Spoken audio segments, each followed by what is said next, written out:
All right. Good afternoon or early evening, everyone. We're going to go ahead and get started with chapter 20. And so hopefully you had time to catch up with chapter 19 and you watched those videos. If not, make sure that you go back and rewatch that. But we're going to begin with chapter 20 now. And if you are following along with like those PowerPoint notes um, uh, provided for you, we'll probably only go over about 10 of those slides or so, but I will use, as always, I will use the images from the textbook. Um, so anyway, so let's go ahead and get started. Here is our first picture that we're going to be uh, talking about or referring to. And okay, some still coming. But here we go. Okay, so chapter 20 is going to deal with vessels and circulation. So we're going to be talking about blood vessels. In chapter 19, we've already mentioned that we have three main types of blood vessels, and these are arteries, veins, and capillaries. Arteries are your vessels that carry blood away from the heart. Your veins will be carrying blood towards the heart. And then capillaries, this is going to be the site of exchange of materials. So this is where you're going to see at the capillary level things going in and out of the blood. And we will look at that closely in this session today. And so I want to go over the layers of the blood vessels first, and this is what we can see in this image right here. I always kind of go back and forth about should I start with types of the vessels first and then go into the layers, or do we start with the layers and then explain how the types are different from each other? But let's go ahead and start with the tunics first, and then we'll talk about the types of the vessels, and you'll see how different types of vessels have different tunics in them. And that's kind of what distinguishes them from each other. Not only the size, but also the number of tunics, or the composition of the tunics is going to be different compared to, if you look at the large vessel or a smaller vessel. Okay, so here we see an artery and a vein next to each other. So artery is this right here, and then the vein is this one right here. And you can see right away that there's some differences between the artery and vein, right? You can see that artery is, they're both round, but actually, let me go ahead and see if somebody can type in some things that you can notice, that you notice are different about these. What are some differences that, not the color, okay, but maybe the size or things like that. What are some things? Go ahead and write that into the chat and see, okay. Yeah, so Diana says that walls are thicker on the artery. That's definitely true. Smaller lumen in the artery as well. Valves and veins. Okay, these are great, and these are the main differences that are visible in these two vessels. Okay, so you have smaller lumen in the artery, thicker wall, and then there are valves in the vein, and we don't have valves in the artery. We'll talk about why these valves are important for the veins in a little bit. Okay, good job, guys. So let's talk about these tunics that we have. You can see that both artery and vein have three tunics, and we call these tunics tunica intima, tunica media, and tunica externa. I am looking here. So I'm using this updated version of my software for my iPad that I'm projecting to you. And I'm not, I'm still kind of learning how to use that and where my pencil is. But so right here, we have our tunica intima, and then tunica media and tunica externa right here. Okay, let me get the chat window out so that I see if you guys can see. Yes. The tunica intima on the artery is going to have some sublayers, and tunica intima of the vein also have some sublayers, but there are going to be some differences in these sublayers here. So your tunica intima is going to have, in a muscular artery, it's going to have 3 sublayers. So the most sublayers that you can see within the tunica intima are 3, and these include your endothelium, your basement membrane, or internal elastic lamina. So this, oh, I forgot this actually zooms for you too when I do that. So this is basement, no, I'm writing that in the wrong place. Erase, okay. This is where I wanted to go. So subendothelial layer is the same as basement membrane.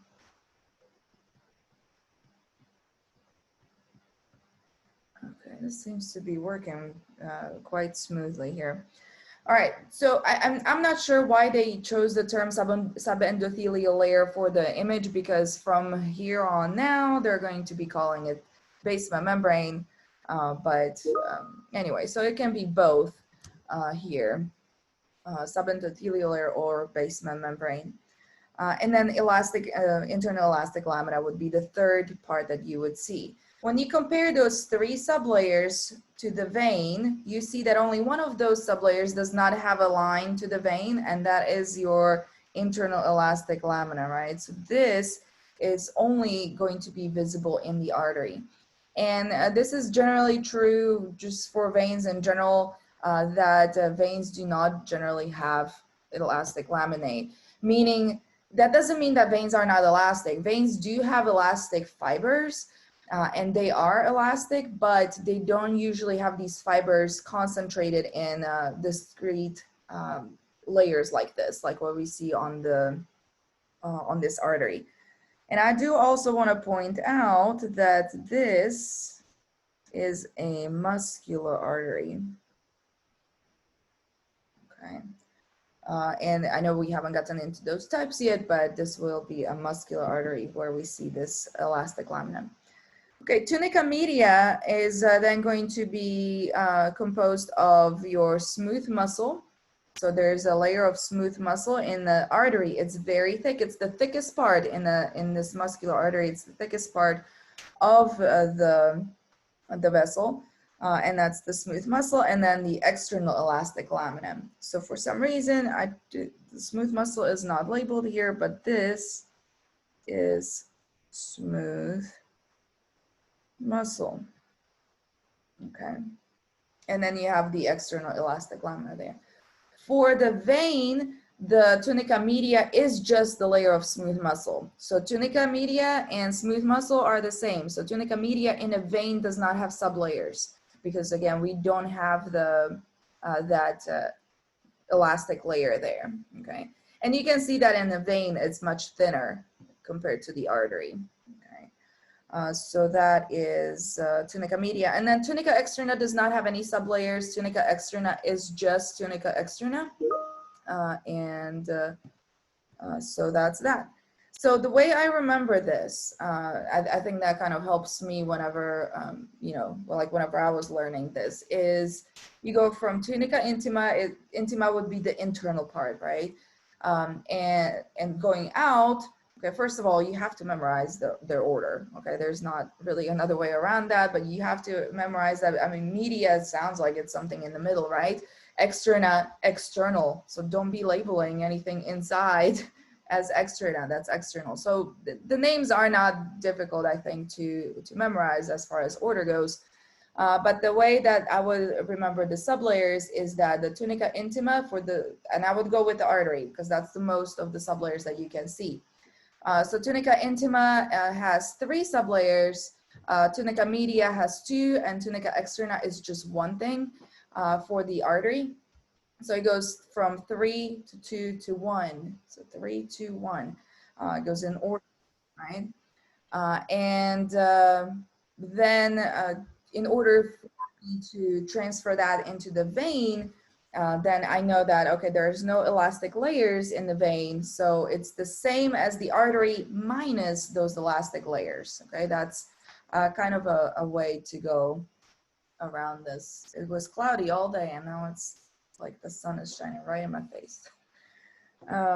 So those are our sublayers. Now I mentioned that this is muscular artery, and the reason why I know that this is a muscular artery is not because of the muscle that's pretty thick in there, as some people would think.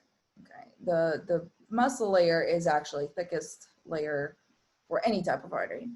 But the reason why you would know that this is muscular artery is because you see those internal and external elastic laminae. Okay, that's plural of lamina. So you have those internal and external elastic layers here. That is a sign that you're looking at a muscular artery. So let's flip to the other picture here, and this is going to have those types of arteries here. So we were looking in the tunic part, we were looking at the muscular artery where you have those internal and external elastic lamina. We also have, so the muscular artery is kind of like the middle artery for us. They are also known as distributing arteries, but they're not the largest ones. The largest arteries are our elastic arteries. And so this is where it kind of becomes a little confusing for students because they're like, well, you know, if you're looking at those tunics and you see those elastic layers, you might think, oh, that's the elastic artery because it has elastic layers. No, no, no, no, get out of that thinking. If you see those elastic layers, it's a muscular artery.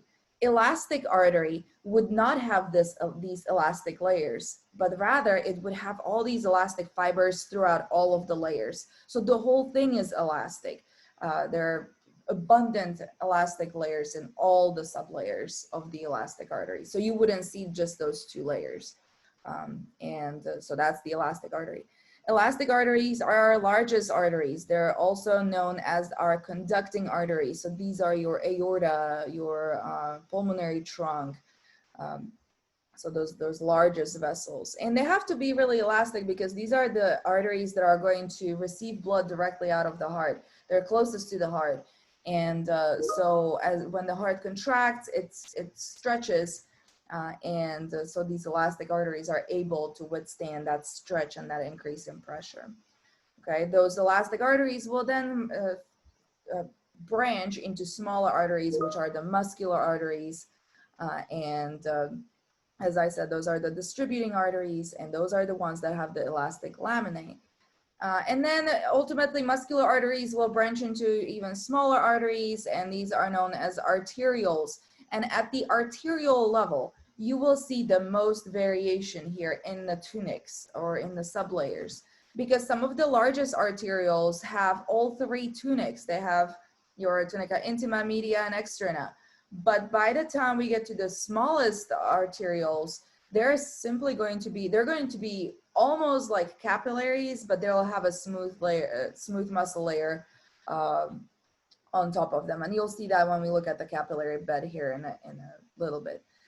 And then eventually those smallest arterioles will have a branch into a capillary. And then in the capillary is where all the exchange of materials happens. So in these larger vessels, your elastic muscular arteries and your arterioles, there's no gas exchange going on. There's no nutrient exchange. The blood just simply flows through these vessels. When we get to the capillary, this is where we see that respiratory gases, nutrients, waste, things like that are going to be moving in and out of the blood here.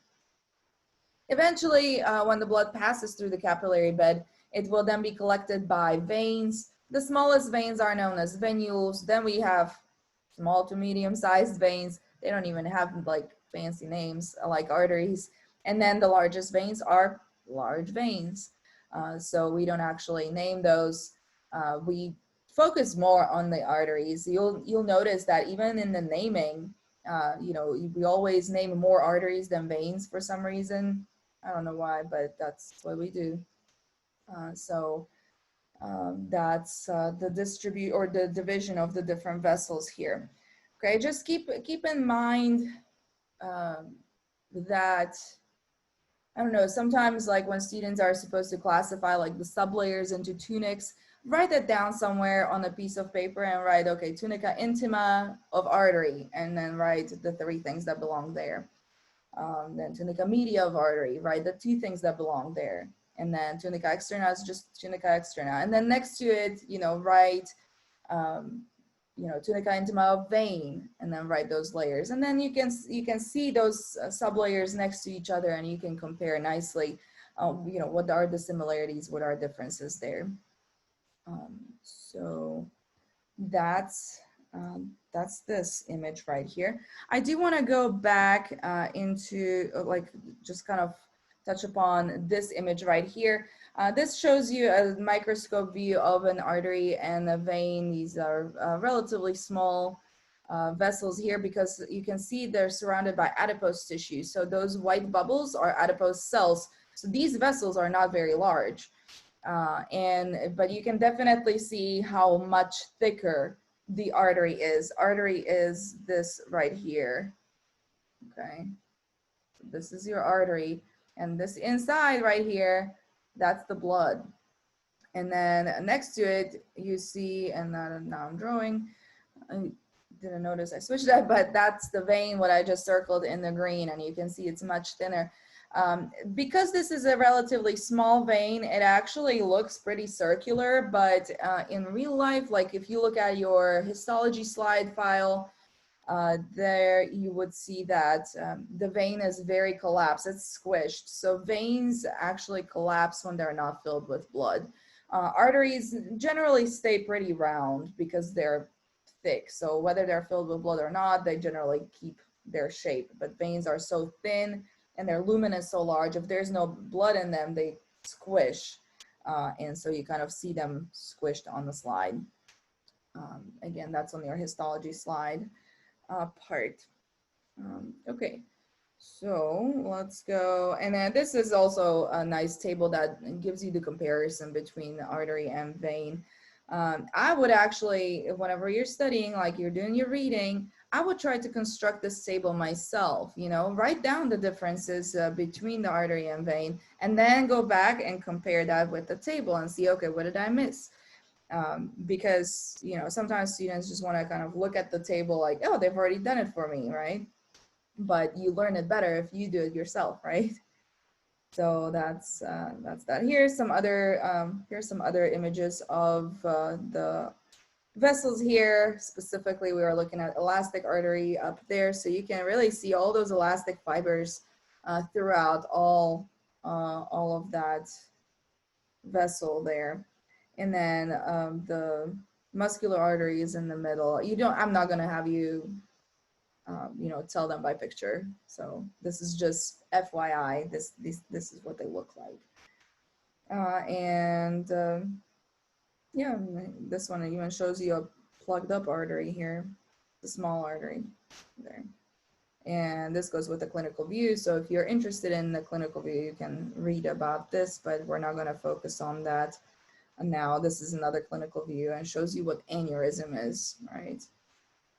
All right, let's talk about the types of the capillaries here. And so this table shows you the 3 different types of capillaries. So there's not just a single type of capillary. Capillaries are different, and their shape is going to be different depending on what they need to be doing. So their function is going to affect, their location and all that.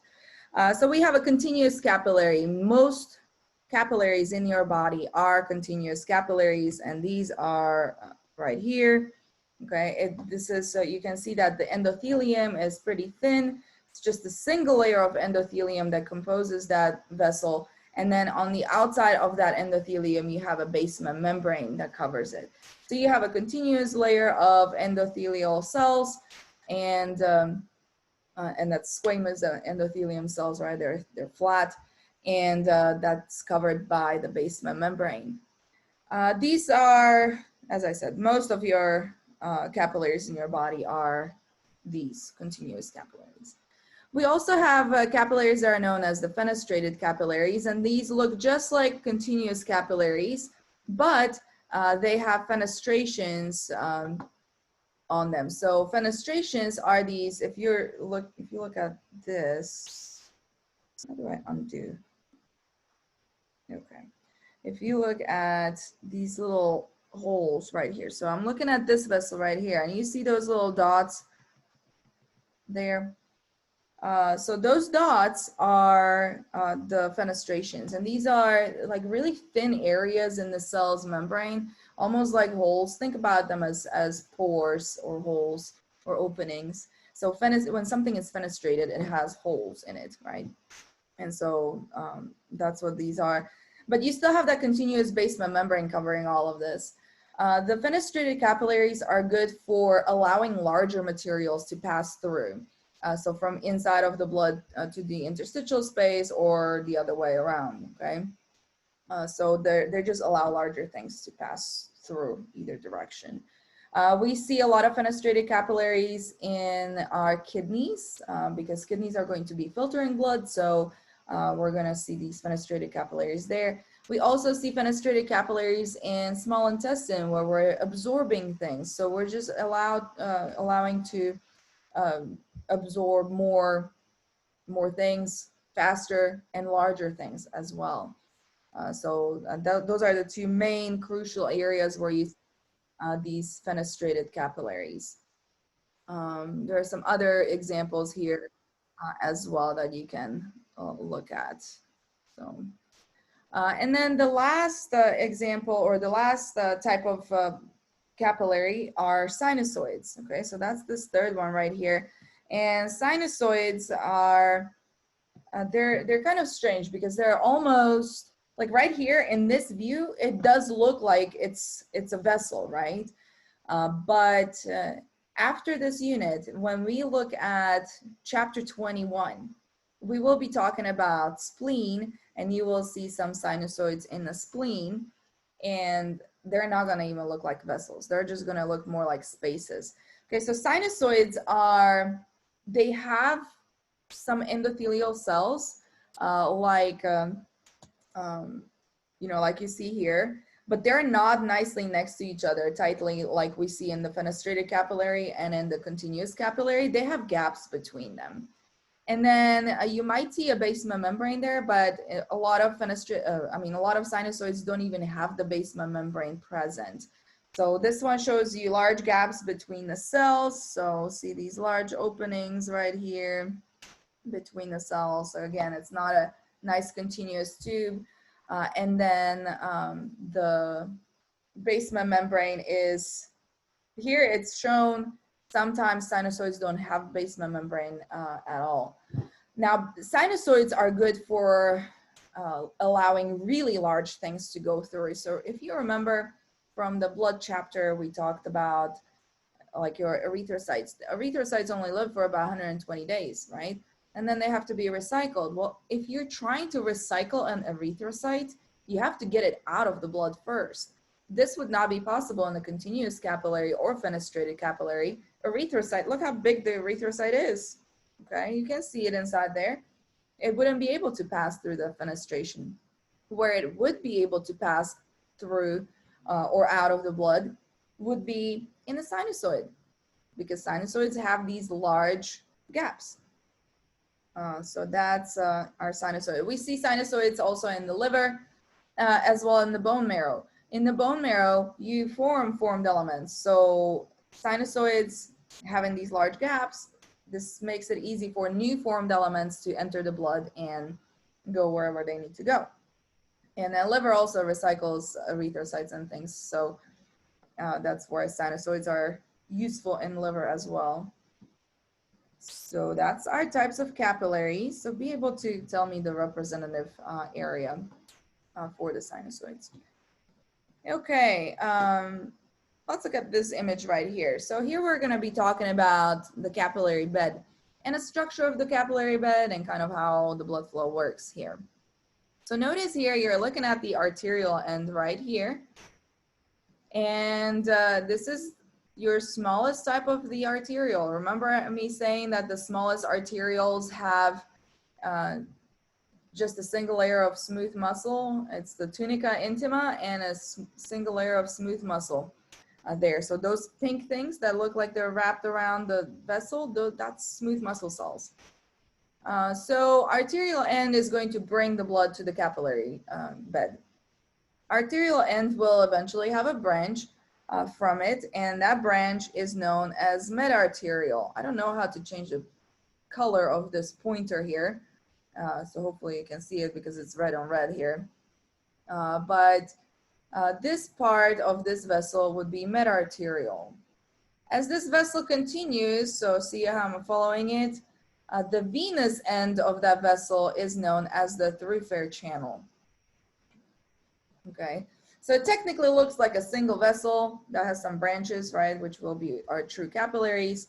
But this first part of it is known as the meta-arteriole, and then the last part where it becomes deoxygenated, that's known as the thoroughfare channel. And then from the meta-arteriole, you're going to see vessels or capillaries branching out of that. So off of the meta-arteriole, there are branches right here. Okay. And these are the true capillaries right here. These are the true capillaries, this and this. And then you can see that where that branch, where the capillaries begins off of the meta-arteriole, you have some smooth muscle cells at the origin of that true capillary. These smooth muscle cells at the origin of the true capillary are known as the precapillary sphincters. And these can contract or relax in response to the needs of the tissue, but also, I mean, really, no, not also. That's what it contracts and relaxes in response to, mostly, is the needs of the tissue. At the bottom here, you can see that this shows you what it would look like if you have the precapillary sphincters contracted. It basically would mean that the blood is not going through those true capillaries. As a matter of fact, only about 5% of your true capillaries look like this top image at any given point in time. So if you were to look at a person's capillaries, like if you pause time, you stop time, and you look at where the blood is, you would only find about 5% of all your capillary beds with blood running through them at that moment. Okay. Now they don't stay closed very often. Okay, or very long. Okay, but they do alternate.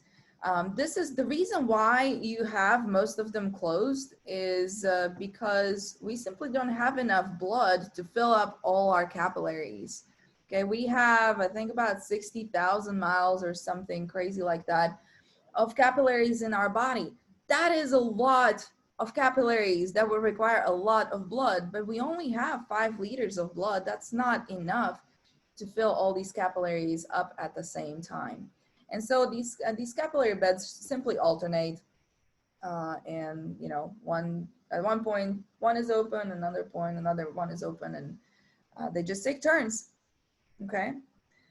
We say that when the blood is flowing through the capillary bed, the tissue is perfused, okay, or that area is perfused. It's getting its oxygen and nutrients, and then this would not be perfused at that moment, okay, or not well perfused.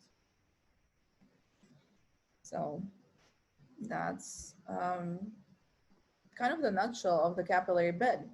So that is going to lead us, I believe, into capillary exchange here in a moment. Now, if you look at this, this is a nice division of seeing where your blood is.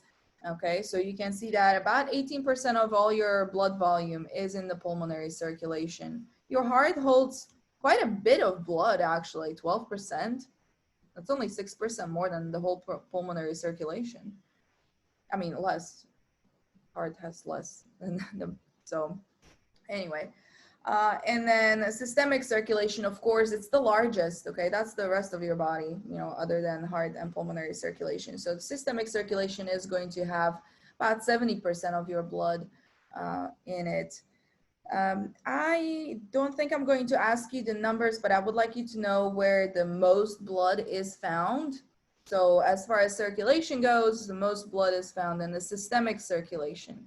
And if we look even closer at this, and we see what systemic circulation is made out of, only about 10% of blood is in systemic arteries. So remember, arteries don't have that large lumen like veins do, okay? So only about 10% of blood is in the systemic arteries out of that 70%. Well, you know, out of that's out of your total blood volume. And then systemic capillaries hold about 5% of your total blood volume. And then your systemic veins, more than half of your body blood is in systemic veins. Okay, that's more than half of your total blood volume is in your systemic veins. Okay, definitely know that. Okay, hint, hint. Okay. All right, so this is this. Okay, let's look at this. So before we get into capillary exchange, where we'll be talking about how things move in and out, let's look at different pathways that our blood can travel through. So we can see on this image here, there are several different ways that the blood can travel through our body. We have the simple pathway, which is like in the example of spleen. Spleen would be a great example of simple pathway. You have one artery that is supplying that organ or that region, and then the blood flows through the organ, ultimately through the capillaries, and then everything gets drained and removed by a single vein out of there. Okay, so that's a simple pathway. But we have plenty of other alternative pathways that are being utilized in our body. And these are known as anastomoses. Okay, if it ends with SES, this means that that's a plural. Okay, if it ends with SIS, like we see right here, see, that is a singular. Okay, and that's anastomosis. Okay, so anastomoses, that's more than one, and it means connections. So anastomoses are connections between blood vessels. Okay, so every time you have two blood vessels like connect with each other, like you see right here, that's one, you know, every single connection is adding to that plural, to the fact that we're calling that plural. So we see arterial anastomoses. These are connections between several arteries that are supplying a specific region. So we see arterial anastomoses in the palmar and plantar arch. So this is your hand and foot area. That's a pretty good example. Also, circle of Willis is going to be arterial anastomosis, or is going to be an example for arterial anastomoses. Okay, so if you have not gotten to that yet, you will as you're starting to study the blood vessels. Circle of Willis is in your brain, and it's basically like connections between several different arteries. So that's arterial anastomoses. Venous anastomoses is where you have connections between veins, okay? And example for this, we can look at the hand and foot again, but now we're looking at the dorsal arches, okay? So the dorsal venous arches of hand and foot are examples of venous anastomoses. And then we have an arteriovenous anastomosis, and this is when there is a connection between an artery and a vein. So it's not like those two combined, okay, but it's a connection between an artery and vein. So arteriovenous goes from artery to vein. And this is also known as a shunt. So it redirects the blood. It completely skips the whole area and just sends the blood into the vein. Okay, so sometimes we need to do that, okay? And so that is known as the shunt. And then the last alternative pathway is a portal system. And portal system, we've already seen a portal system in chapter 17. Does anybody remember what portal system we saw in chapter 17?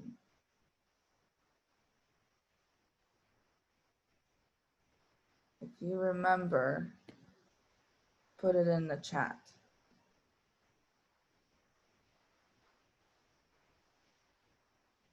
Starts with an H. And it's really made out of two words. They both start with H.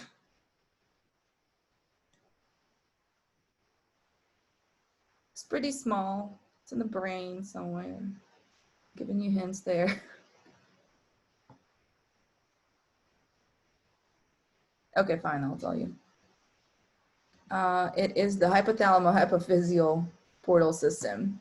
And this is how the hypothalamus and the anterior pituitary communicate with each other. So you have one capillary bed around the hypothalamus there, and then the other capillary bed is right under hypothalamus, and then the other one is around the pars distalis. And so portal system is it's basically two capillary beds that are connected by a portal vein. We're going to look at a much larger portal system in the digestive system, and you're actually going to see it here when you're learning the vessels, and that's going to be the hepatic portal system. Hepatic portal system is giant because this is involving all the capillaries that are collecting and absorbing nutrients from your digestive system. All that blood with all these nutrients you just absorbed is going to be then directed into a portal vein. And then this portal vein sends this blood to the liver. And then when this portal vein gets into the liver, it branches out and into the capillaries again. So you have another second, bunch of capillary beds there.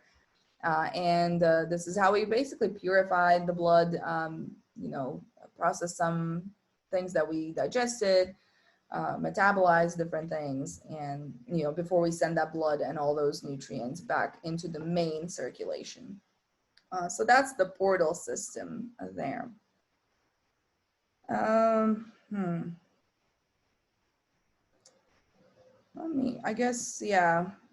This graph right here, this just shows you the relationship between, sorry, I don't know if you can see that, but jet just flew right over our, not see, but here. So this image, this graph shows you the relationship between the velocity of blood flow, which means really speed. So how fast is the blood moving through the vessel, to the lumen of the vessel here. Okay, so we're gonna start with our largest arteries, which are our elastic arteries. And this graph tells you that the total cross-sectional area for elastic artery is the smallest. That's the blue line. Okay, so the blue line shows you the total cross-sectional area.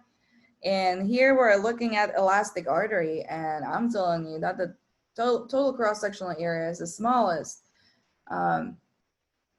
You know that elastic arteries are the largest ones, right? But here we're looking at the total cross-sectional area of the vessel type.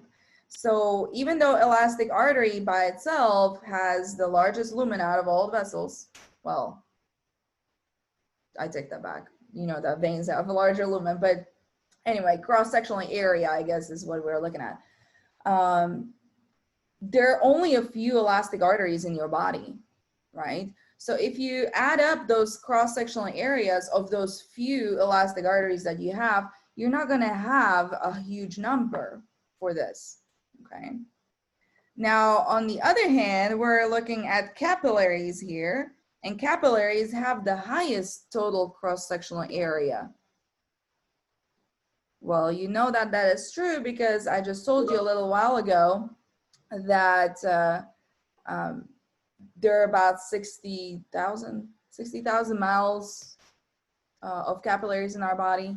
The huge number. There's a lot of capillaries in your body, and so even though individually a capillary is the tiniest, you have so many of them that if you add them up together, the total cross-sectional area for the vessel type is much larger. So that's why that blue, the blue line is the highest for the capillaries. Okay. You can see that the total cross-sectional area and the blood velocity are inversely related. So as the total cross-sectional area of the vessel type increases, the velocity decreases. This is kind of important here because the total cross-sectional area for capillaries is the highest.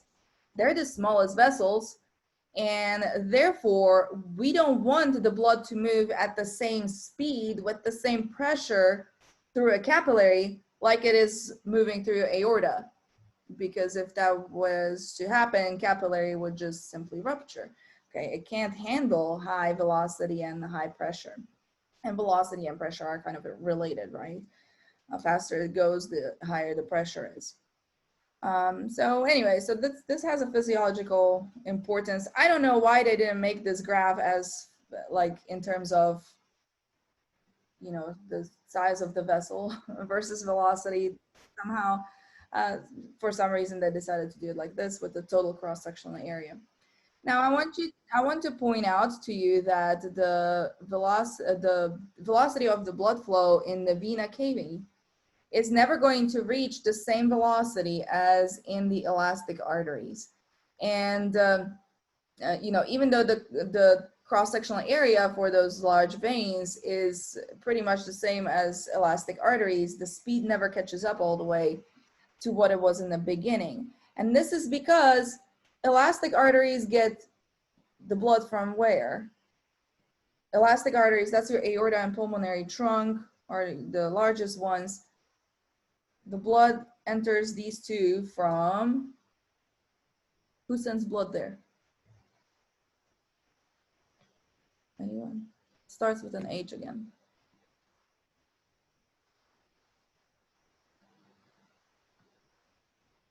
Nothing. The heart, yes. The heart sends the blood into the aorta and the pulmonary trunk. So when the heart squeezes and it squeezes all this blood into these elastic arteries, there is really high speed and a high pressure at that point. Okay. By the time the blood passes through all the capillaries and it's collected by venules and veins, you don't feel this pressure of the heart anymore. There are other ways that veins have to move the blood through them, or our body moves the blood through the veins, and that actually kind of leads us to this right here, and it helps us explain the importance of the valves in the veins. Okay, so by the time the blood is in the veins, the heart is not really sending as much effect into those veins, and so your veins are actually using the the respiratory pump and skeletal muscle pump to move blood through them. The skeletal muscle pump is, as it suggests, the name suggests, it's the skeletal muscle. As it contracts around the vein, it squeezes the vein, okay? And as it squeezes the vein, as you can see here, it would squeeze the blood that's in the vein. The valves they work exactly the same way as the semilunar valves in your heart, okay? So whenever the pressure is increased because of the skeletal muscle contracting on that vein, it will allow the blood to move this direction. So it squishes that valve to the sides. But on this side right here, the valve doesn't open the other way, right? So it prevents backflow, and that's what those valves are for. Okay. The respiratory pump does the same thing, but it's not the muscle that squeezes the veins, but it's changes in pressure in your thoracic and abdominal cavity. So when you inhale, your diaphragm goes from a position like this to a position like this. It goes flat, and that is going to increase pressure in your abdominal cavity. And then when you exhale, the diaphragm goes back into its dome-like shape. That's going to allow the thoracic cavity to come back to its original size and increases pressure in the thoracic cavity, while it decreases pressure in the abdominal cavity. So, oops, I thought I was erasing.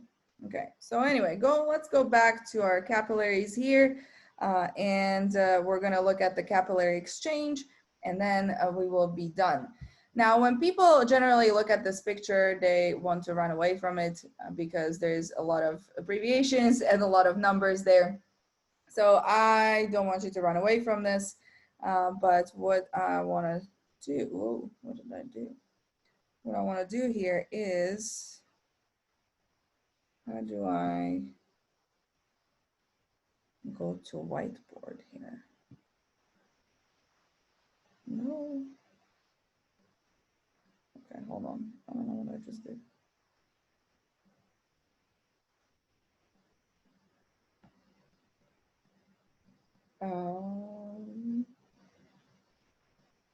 Oh my goodness. I did not want to do that.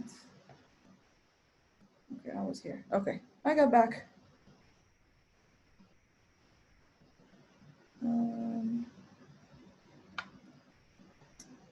How do I get rid of this image so that I can actually draw what I wanted to draw? Hold on. I will figure this out. Maybe this way? Nope. Maybe this way? Ah, there it is. Okay. Sorry, that took me a little longer. I thought it's going to be pretty similar to the older version. But here's what I'm going to do here. So we're going to simplify that image. So that image was quite busy. Okay. So if you have colored pencils or something, pen and pencil, and paper, maybe you should, I don't know why I'm like so crooked. Sorry. I had my iPad sideways a little bit. All right, so here is going to be the simplified version of this. Now this middle vessel here, it could remind you of the mid-arterial, because like on that other image, we saw some things like, branching over here and all that, but this is not the mid-arterial and through fair channel. This is basically, we're looking at one of those true capillaries. And what happens at the true capillary? This is the simplest way that we can actually draw this. So the middle vessel, this is going to be your capillary here. So this is arterial. And then this is your venule, right? And then this is the capillary, right? Right there. The blood that comes into the capillary is coming into the capillary with a blood pressure of about 40 millimeters of mercury. We'll have, blood pressure is actually covered on another recording, but blood pressure, whenever your blood exits the heart, the blood pressure that we measure usually when you go to the doctor, it's given to you as two numbers, right? And you want it to be close to 120/80. That's kind of our ideal blood pressure, right? Well, that two-number pressure value represents the systolic versus the diastolic pressure. And that means like the systolic pressure is when the heart is actually contracting. So the pressure in those vessels near your heart is really high. And then heart stops contracting, it relaxes, and so pressure goes down a little bit. As the vessels branch out and they become smaller and smaller, the velocity of the blood decreases, so blood slows down a little bit, and the pressure also decreases, which makes sense. That's important because you don't want to have the same pressure in the smaller vessels as you have in the largest, thickest ones, because then the smaller ones would get damaged. Okay, so the pressure that is in the arterial right as the blood enters the capillary is about 40 millimeters mercury, and that's a unit that we use for measuring of pressure. And it's smooth. It's just a one value. It's just one number. At this point, the blood is not pulsating anymore. Okay, so there's no pulse in the capillaries. It just flows smoothly at about 40 millimeters mercury. The blood, okay, I'm gonna go this way. Okay, so the blood will go this way. And then it enters the capillary here. Okay. This pressure of the blood entering the capillary, we can call this pressure of the blood on the vessel the hydrostatic pressure. Okay. More specifically, it's going to be the blood hydrostatic pressure. And this blood hydrostatic pressure, as it enters the capillary, it's going to push onto the walls of the capillary a bit. Okay. And so I'm going to draw that as an arrow here. I know I said arrow, it doesn't look like an arrow yet, but here it is. Okay. And this is going to be our blood hydrostatic pressure.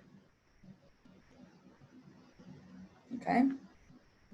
This blood hydrostatic pressure pushes on the walls of the vessel, and that's that. Now, whenever you're thinking about these pressures, I want you to think about a garden water hose, and think about what would happen if you poked holes in that garden water hose and you turned on water. As you turn on the water, the pressure inside of the water hose is going to increase and water will come out through those openings. Okay, even though this doesn't necessarily need to be fenestrated capillary. Capillaries, even continuous capillaries, are permeable to things such as water and nutrients and such. Okay, so blood hydrostatic pressure wants to push things out of the vessel, pushes against the wall of the capillary outwards. Now we know that there are some things in blood, right? We know blood is composed of plasma. Blood is also composed of formed elements. So we have erythrocytes, some leukocytes, some platelets, and then plasma has nutrients, oxygen, a little bit of oxygen, and proteins. Proteins are an important component of blood. So I am drawing our protein here. Okay, so these blue dots are proteins.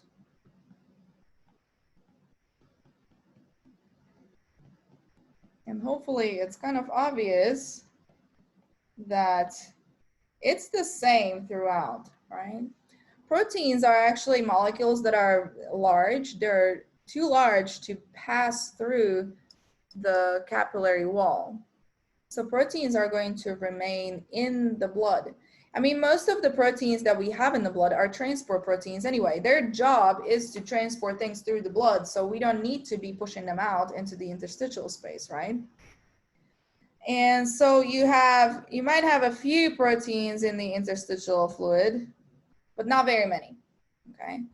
And so this creates a concentration difference or concentration gradient between the proteins in the blood versus in the interstitial fluid. Since proteins are too large, they can't balance, they can't just move outside and equal the concentration on both sides. So since the solute, which in this case will be protein, cannot move, who has to move? What's going to move? Not the solute, but it would be the other part, which would be the solvent, which would be the water. So I want you to think about proteins in the blood as having this power over water, and these proteins will pull water towards them inside of the blood. Okay, so there's another pressure that we see here on this side.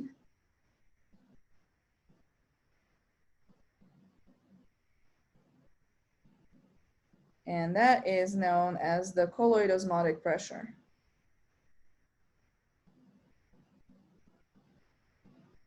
So this is colloid osmotic pressure. Okay. There are also the textbook picture also shows you the interstitial fluid hydrostatic pressure and blood, or the other one. Well, anyway, it shows you the other arrows there as well. Those are very close to zero, so I'm just going to say they're insignificant. The most important players here are the blood hydrostatic pressure that is trying to push things out. Okay, it's pushing on the walls of the capillary. It's trying to push fluid out. And if this vessel is permeable, it will push fluid out, okay? Colloid osmotic pressure is a result of proteins in the blood. And these proteins pull on the water from the interstitial fluid and they try to pull the water inside. So hydrostatic pressure tries to push water out. Okay, really, I should not say just water, it's it's fluid. It's the blood plasma minus the proteins and formed elements. The colloidal osmotic pressure is trying to pull water back in, okay? As long as the hydrostatic pressure is higher than the colloidal osmotic pressure, there will be a net movement of water and nutrients and oxygen and all that stuff. This is really bright, out. Okay, so we're going to see net filtration.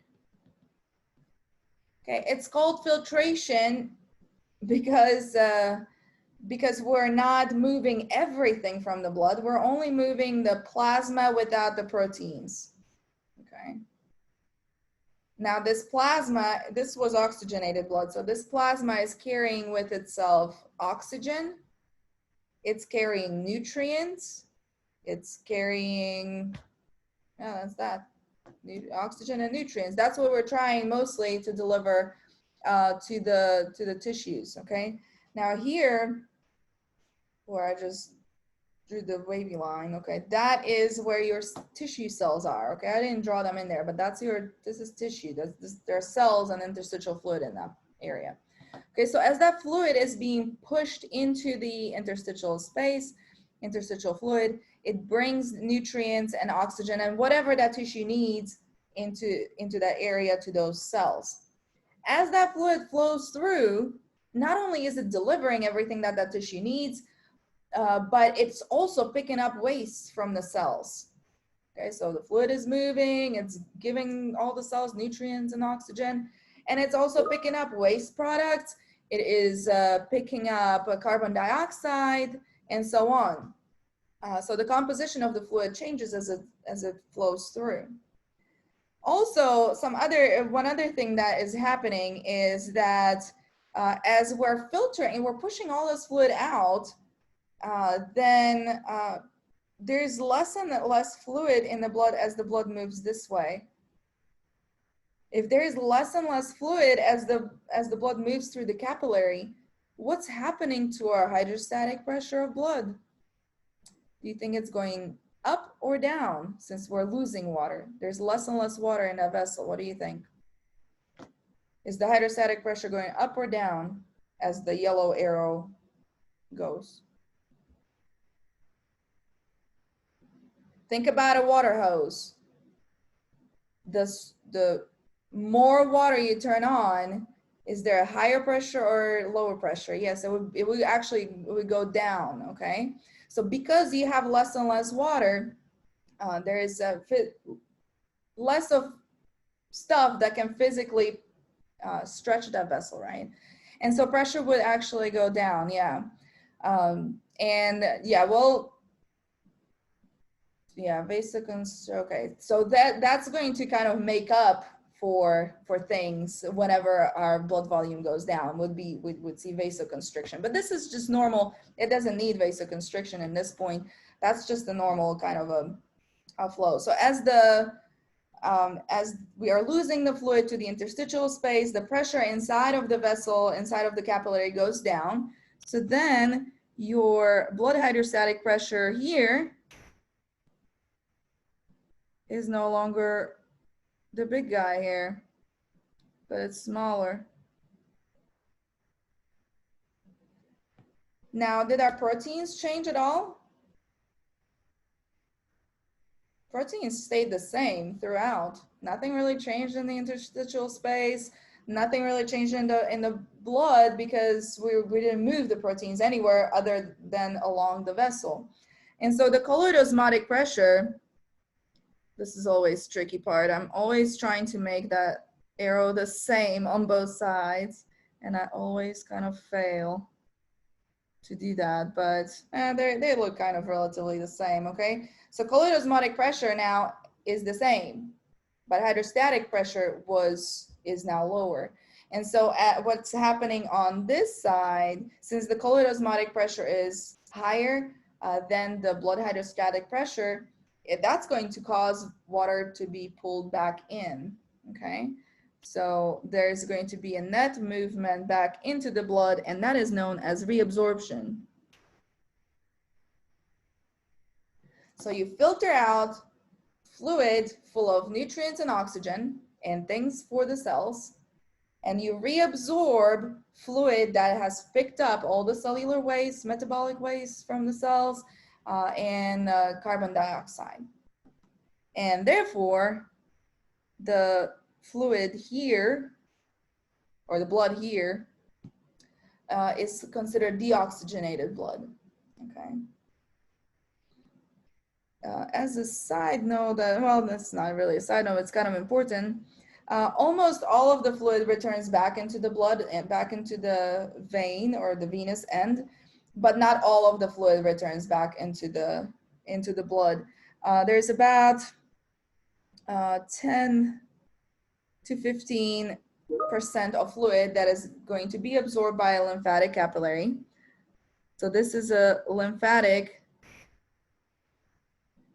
capillary,